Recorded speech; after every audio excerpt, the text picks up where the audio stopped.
I said we will have a real cool time tonight. I said we will have a real cool time tonight. Hello, Adobe Radio. I am Cone from Sum 41. This is my show called Cone's Cave right here on Adobe Radio. This is Season 4, Episode 7.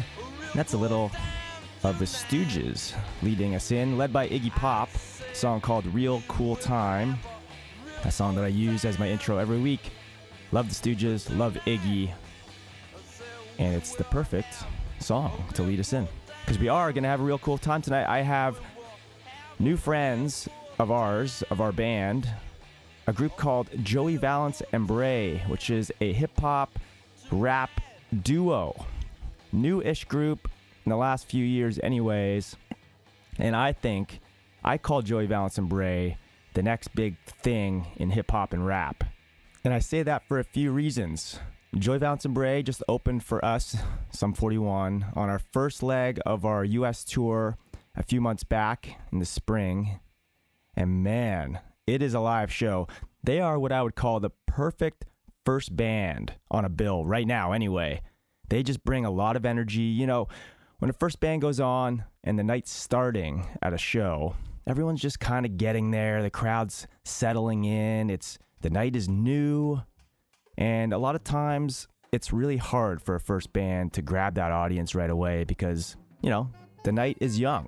Joey Valance Brae don't care about that. They came out guns blazing, brought a lot of energy. The crowd loved them, especially by the end. They had the whole crowd by the end of their show, and it was amazing to see. And so that's why I say they are the perfect first band on a bill right now. But they don't really open for a lot of bands. We were lucky that they wanted to come on our tour. They do a lot of headlining tours already. As a young band, they've not really ever opened for a band before. They've just started headlining shows on their own. Another reason I say that they're the next big thing in rap and hip-hop is because if you look on Spotify, at the moment I am recording this right now, they have 3.8 million Spotify monthly listeners. And their song Punk Tactics that came out a few years back has 115 million listens on Spotify. And sure, you might be like, yeah, but a lot of groups and bands have that. Not a lot of bands and groups have that being fully independent. Joey Valance Brae do not have a record label. They have a manager, they have an agent, and they're doing everything independently on their own, and they've gotten this far by themselves already, and that's a big part of our conversation. It is really cool to see this happening for them. I want to show you the conversation I had with my friends, Joey Valance Brae, right after this. All right, this is Cone's Cave. I'm Cone from Sum 41. This is my show right here on Adobe Radio. This week I have hip-hop rap duo Joey Valance Brae on my show. There's a lot to get to with them. They just released their new album called No Hands, which is great. They have their biggest song right now is Punk Tactics, like I said, which came out a few years back with 115 million listens on Spotify. We're going to talk about Punk Tactics. We're going to talk about the new album. We're going to talk about being fully independent and getting to this level already without a record label. All interesting stuff. Let's get into my conversation with Joey Valance Brae. Let's start at the beginning. Let's start at the beginning of the group. What you guys were kind of influenced by when you wanted to start this group, and like what were you listening to and that whole thing? Yeah, I mean, we just started out like in college. Like Joey was making his own music. I wasn't doing any music at the time, and every now and again, I'd go over to Joey's apartment. He would have like a hip hop beat he'd be producing for fun.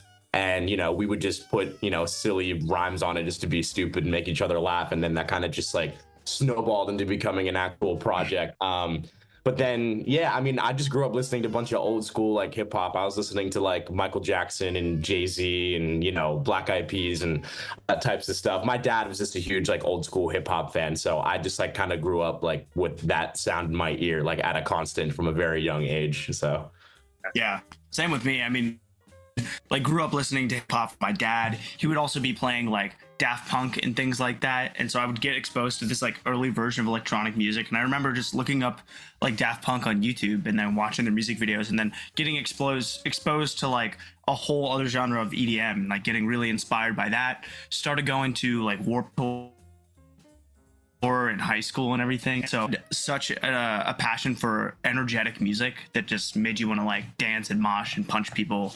So I was really attracted to that. And then when I met Brae in college, we just like both loved being stupid and energetic. And so that kind of snowballed into us making that kind of music. So How did you guys learn how to rap? Like, did someone like coach you about rapping, or was it just like trial and error?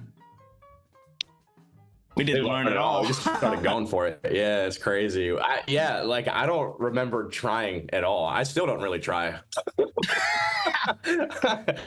No, it's so weird because like we both never really rapped before. We like did stuff to be like, you know, stupid and silly, and you always like rap around with your friends and just do dumb stuff like that. But we never had any like training. We never like tried to find our voices or whatever. We just literally the first song we made is what we sounded like when we rapped. So I think we just, I don't know, just both enjoyed it and know what we like, and we're not trying to like be anything, so it makes it kind of authentic in that sort of sense. But I don't know. Yeah. Was there like in Pennsylvania when you guys were growing up, and even in like at Penn State, was it a big music scene, or were you guys kind of like the oddballs for doing a group, or was there just like how was the music scene in Pennsylvania at that point? Like, was there hip hop going on, or were you guys kind of like the only ones? I mean, there's like nothing going on where we're from at all. I mean, like we have like a local bar that does like a country night every Tuesday. I mean, like we're literally like central Pennsylvania. Like we're not like, I mean, we're 3 hours away from Philly and 2 hours away from Pittsburgh, where there's like actual music stuff happening. I mean, especially Philly. I mean, the hip hop scene there is like huge. But yeah, it's just weird. I mean, like as far as I'm concerned, I'm pretty sure I don't want to get canceled by anybody from State College that's doing music, but I'm pretty sure we're like the only people from our town that are doing anything like in the music realm. So it's pretty crazy. Yeah. It's weird to go off. Sorry, I don't mean to interrupt. No, go ahead. I was just gonna say, like, being from the university, I mean, like, that's really the only thing happening in our whole sort of town. So it's just like outside is just like countryside and like homes and like small towns, and then there's the big university. So in terms of any culture that we get, it really just comes from the university. And of course, like the major venue, the BJC, which is this big arena, like brings, you know, artists. It's anywhere from country to, you know, just like the acts, and, you know, sometimes hip hop. Like they've actually been bringing a lot more hip hop lately. But anyway, regardless, I mean, we're not really exposed to it that often. So in terms of our town, we're not really inspired by anything. We just kind of, you know, found the music that we like. Yeah. You know what I mean? But yeah, there's probably a lot of other kids making music in college, and like we just got really lucky in terms of, you know, it actually becoming something. Yeah. But would you guys what's the population of that town that you grew up in? That's a good question. I need to look that up. I'll Google it real fast right now. All right. It's small. It's funny because it's a town, and then when the state college population is 40,000 people.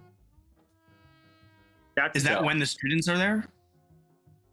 I have no clue. It doesn't even. Let me read this. I don't even know how many students. There's 64,000 students that come to Penn State. So wow. Crazy. Okay, so it could fluctuate from probably 34,000 to 40,000. That's exactly the size of town that we grew up in Canada. 40,000 people, nothing to do. Like, so you just like find things to do. Yeah. Yeah. Do you guys have jobs, or is it your only thing? This is it. Yeah. This is what we do. So. Yep. Yeah, man. You feel lucky. Got really lucky. That's the dream, right? It's like, I'm sure when you guys started rapping at university, you're like, didn't think that this would be like a career at this point, I'm assuming. No, we had no idea. Even like we're still doing it and don't feel like that. Like it doesn't feel real at all. I I don't want to say we're waiting for it to end, but it's just like crazy for us that it just keeps going. It's just like it's so hard to fathom and like bring back down to earth that we've been able to accomplish what we accomplished, just with ourselves, with a small team. And no, it's just like all just coming from our heads, which is really cool. So maybe I know Sum 41 pays well. That's why you guys are able to. No, just kidding. Exactly. Your merch. No, but it's funny. It's funny that you say that. It's funny that you say that, but the money, but just in general, I think we were really surprised about how many fans we actually made from that. I don't know, not in a bad sense, but like just because there's such a wide, broad age range of people that come to Sum 41 shows. Either if it's like the fans who were there from the beginning, or the kids that are still listening to.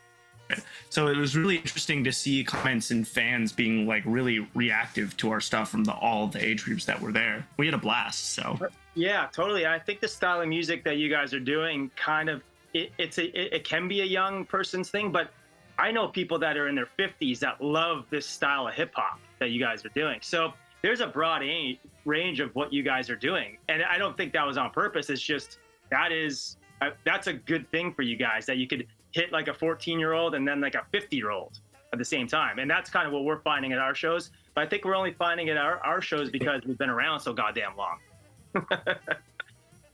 Yeah.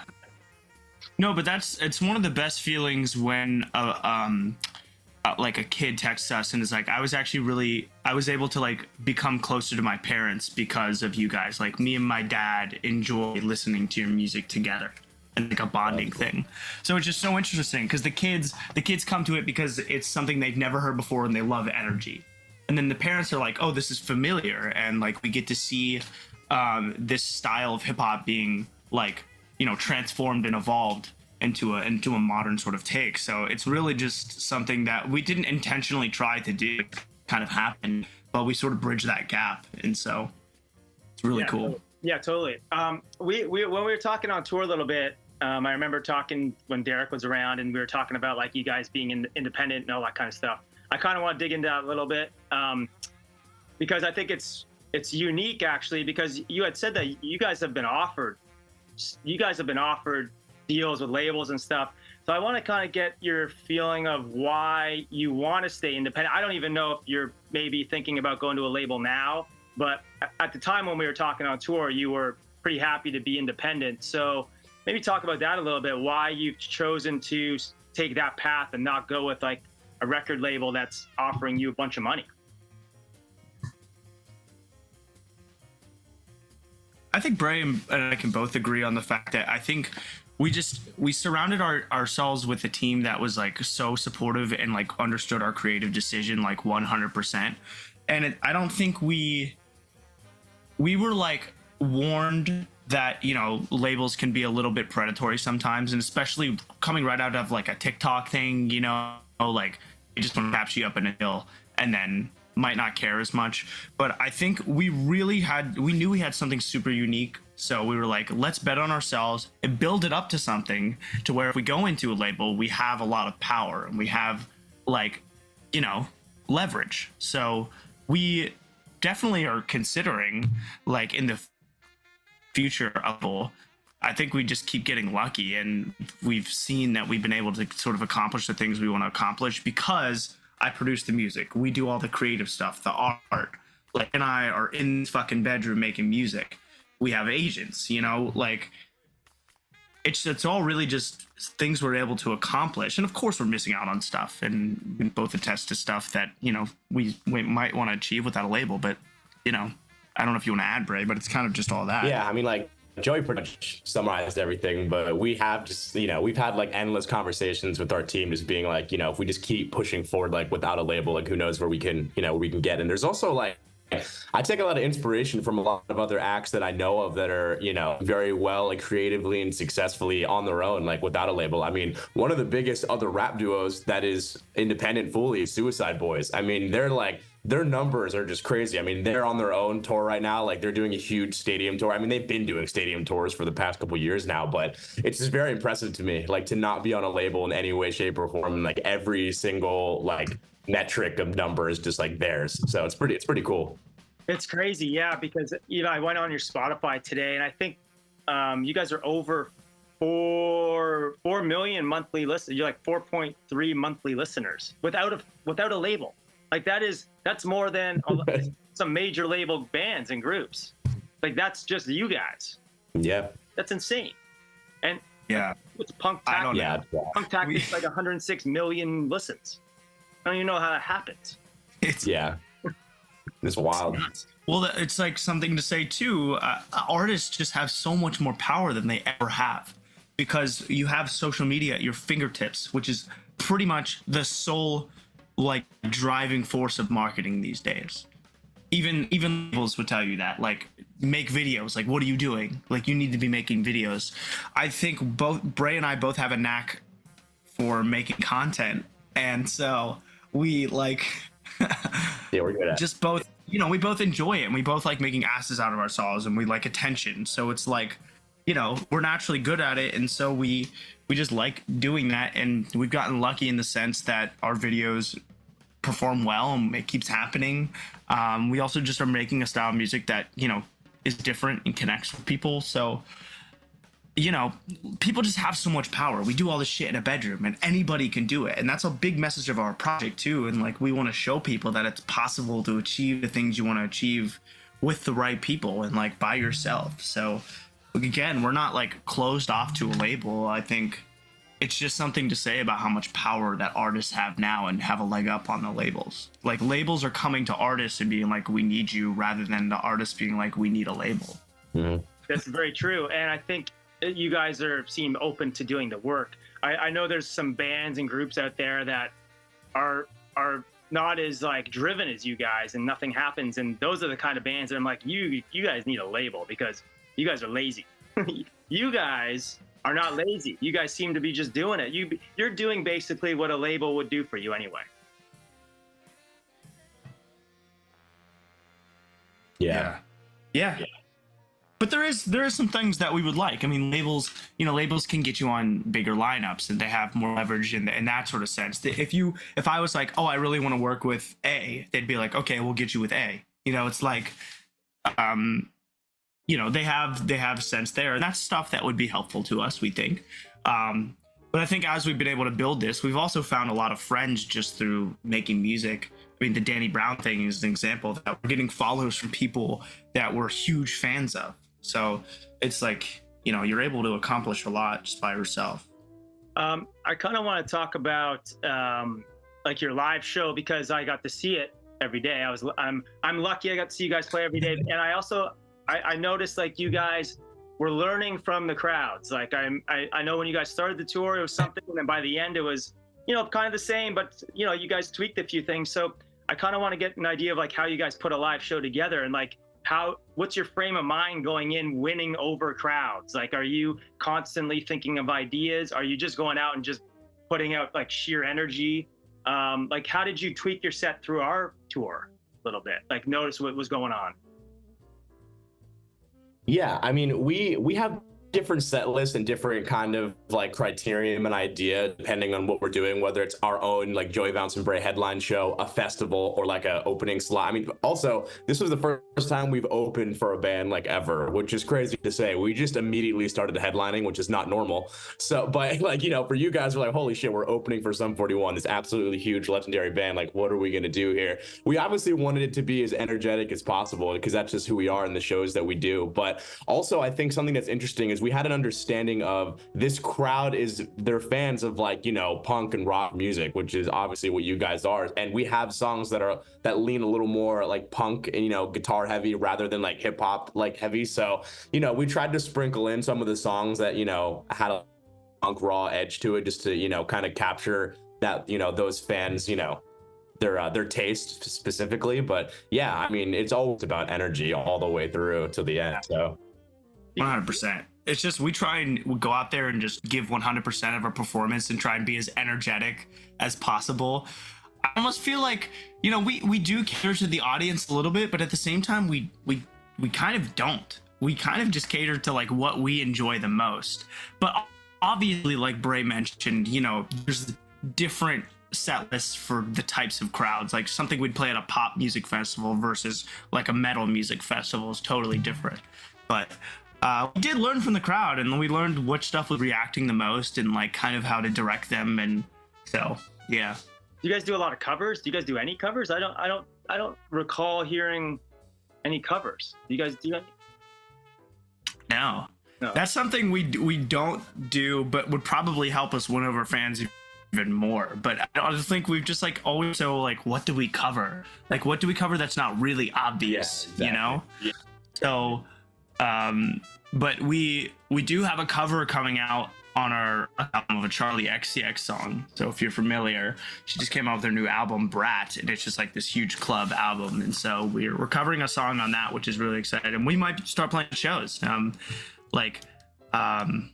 We always want to do more to like bring in the most energy. We play like, you know, a mini DJ set halfway through our set. So it's like, you know, just trying to cater to the things we really like and hope other people like it too. Yeah, totally. I'm kind of interested about how.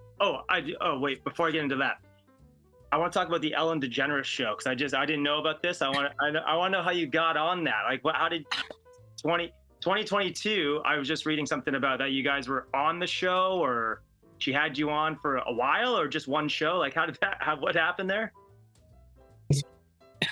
Just one show. It was like, this was like right before the music started popping. We had like a couple songs, and then we put out Double Jump on our TikTok accounts, and it got like millions of views like overnight. And it's actually my mom was the one. She like took the video and sent it to like the stupid like fan submission page of the Ellen show online, and she wasn't thinking anything. I didn't even know that she did it. And then I was at Joey's house working on music, and my mom like called me, and she's just like, I just got like an email from like the Ellen DeGeneres production team, and they want to like have a phone call with you and Joey. And we're like, what the fuck is happening? So we did that. It was definitely a very funny opportunity. It was very hilarious for us. What song did she send in? Yeah. My mom, she sent the TikTok that Joey and I did of Double Jump. Okay. So yeah. Did you meet that? Yeah, that was just such a random thing for us. Yeah, we met her. She was actually, we didn't meet her until we sat down on the couch for like the live taping. Like didn't like meet her like backstage or anything beforehand. So it was kind of funny. It's funny, when we got the stuff in the video, she like put her arm around us and was like, you guys don't need any of the stuff. Like, she's like, you're gonna go far.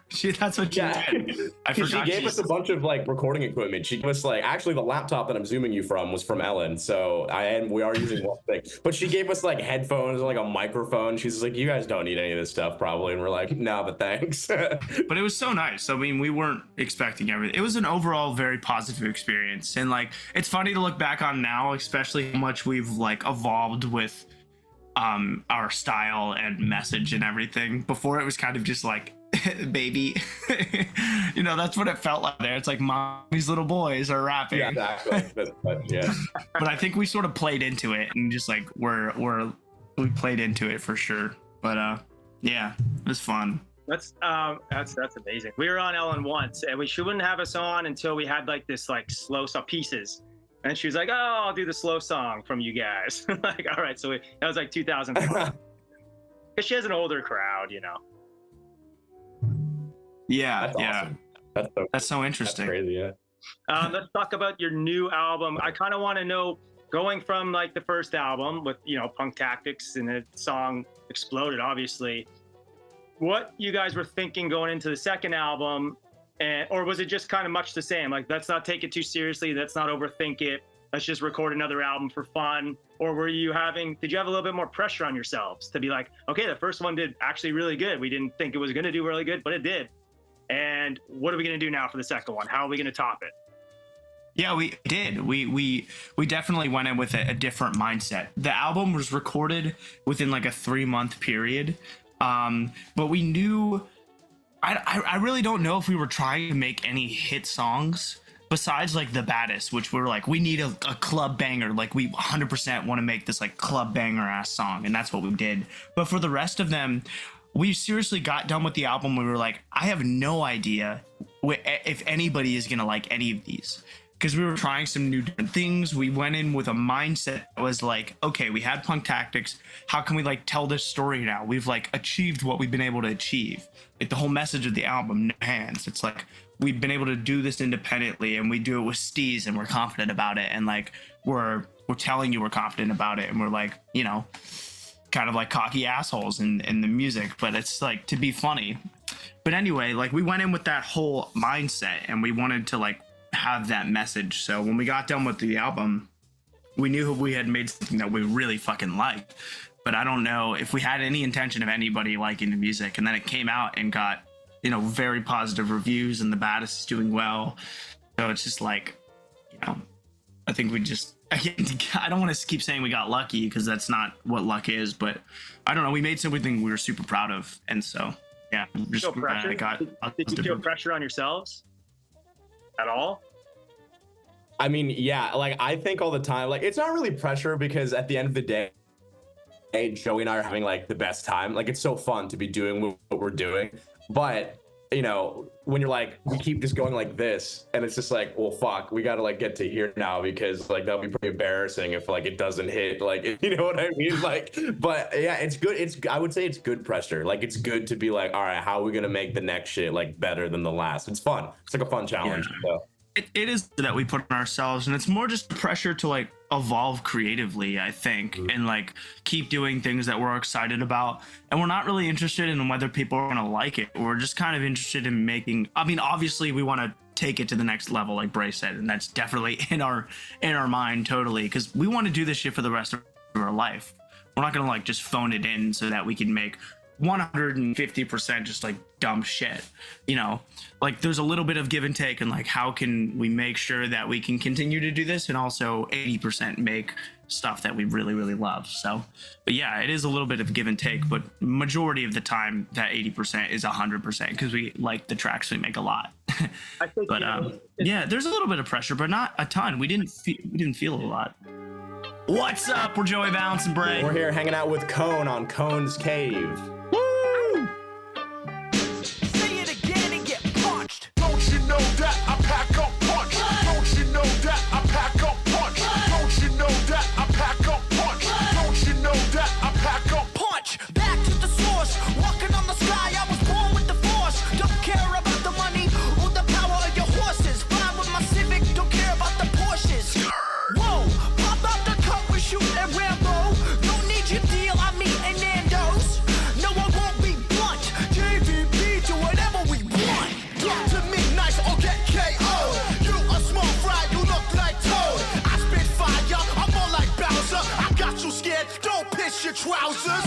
Hoodie up with the strings in a bow. Whip so low, keep the underglow. Speakers thumping, beats bumping. Talk to my fist if you wanna say something. Don't you know that I pack up punch? Don't you know that I pack up punch? Don't you know that I pack up punch? Don't you know that I pack up? Can I get a what?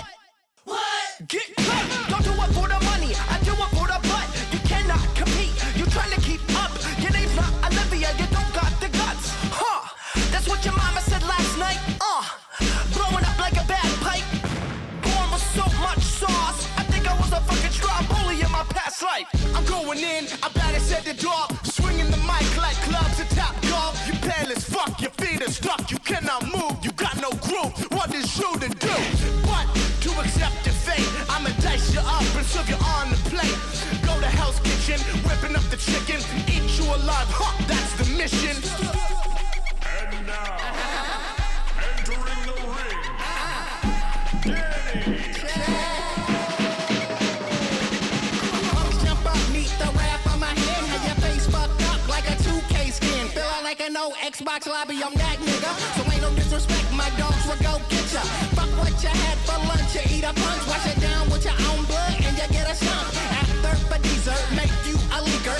Face in your face when I'm coming out the speaker. Don't you front, come around here and play me. Cause you'll get jumped, man, no ifs, ands, or maybe. Put you to sleep like rockabye, baby. So watch your mouth, cause you don't wanna get crazy. So what you want, you gon' get what you're asking. My crew will bruise and we'll come through smashing. Time for some action, time for some action. No half step, cause my dog's never lacking. Don't you know that I pack up punch? Don't you know that I pack up punch? Don't you know that I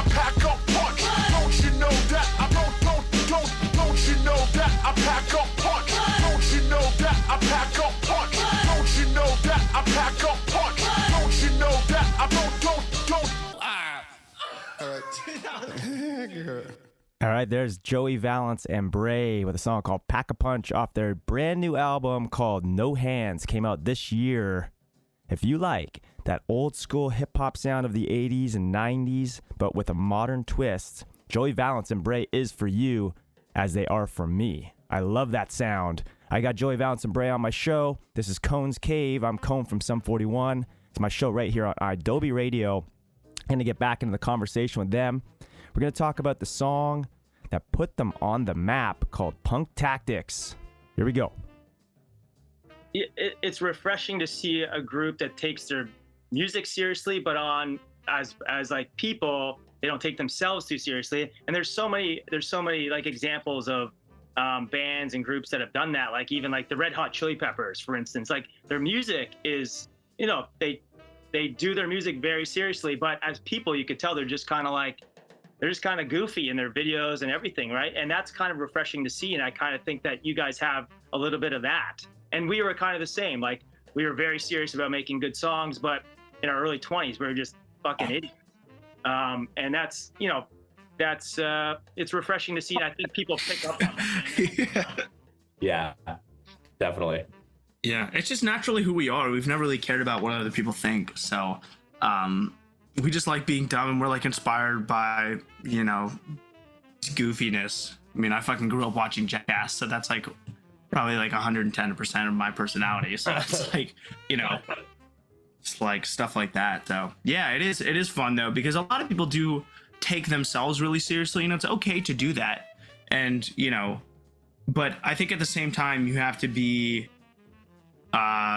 full about like not giving a shit and like not being too cool for school, because some people can't find that boundary. They're like, oh, I have to take myself so seriously and like fuck everything, like all that. It's just like corny to me. So yeah, totally. I kind of am interested in the song, like how you came up with Punk Tactics, because like I said, like 106 million listens plus on Spotify. So I'm kind of like, for a group that was kind of relatively unknown to have that kind of those kind of numbers now, it's like, walk me through how you guys came up with that song, because I think people would be interested how something like that happens. I don't know. I remember sitting in that bedroom and just be like, where are we going to take this project? Remember, Brae? Like, yeah, making a couple different things. It's so funny when we get asked this question, because out of all of our songs, I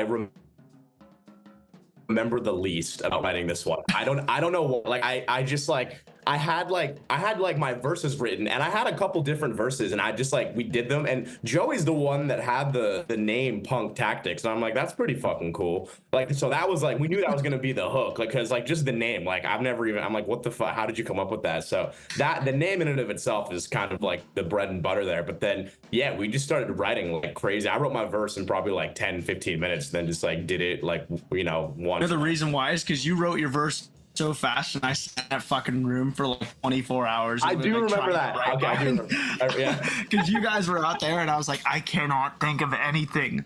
But we were just sitting there. We were working with our really good friend Pat, and he found like that wow wow wow brass sample, and we like knew we had been making like fun jump up music, but we were like, we want to make fucking.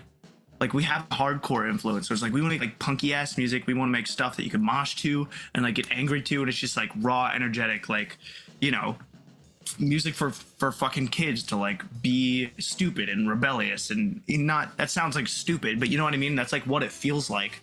And so we just wanted to capture that energy that we had.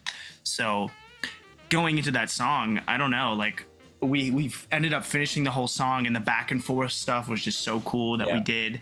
And then I remember I was like, I want an intro so bad for this song. And I was like trying to think of all this stuff. And I was like, Brae, just get on the mic and say something. And he's like, if you don't shut your mouth, I'm shut up for you, punk. And I was like, oh God, that's so cool. Say it like this right before he did it. And it's like perfect. It was just so good. And that's what sort of blew up the song. Kids started using that in like edits, and it just became like this big TikTok thing. And then they started playing on the radio, and it was like, wow. So yeah, it's just exciting. And then the music video is another huge thing of this song. Like, we went home, and because were we in LA when we did that? Yeah, we were in LA when we recorded Punk Tactics in our manager's like apartment. And then we went home after that trip, and we're like, we got to record a music video for this. So then we went around our hometown and recorded like the music video, and like it's our biggest song and our biggest music video on our YouTube channel. It's still like my favorite video because it's just like ridiculous. Had some of my homies with their drift cars like doing donuts and shit in like a parking lot, and then like, you know, we were just out and about like in our hometown. I was like fucking around, like throwing shit around. Like it was just like, it was so fun, so raw.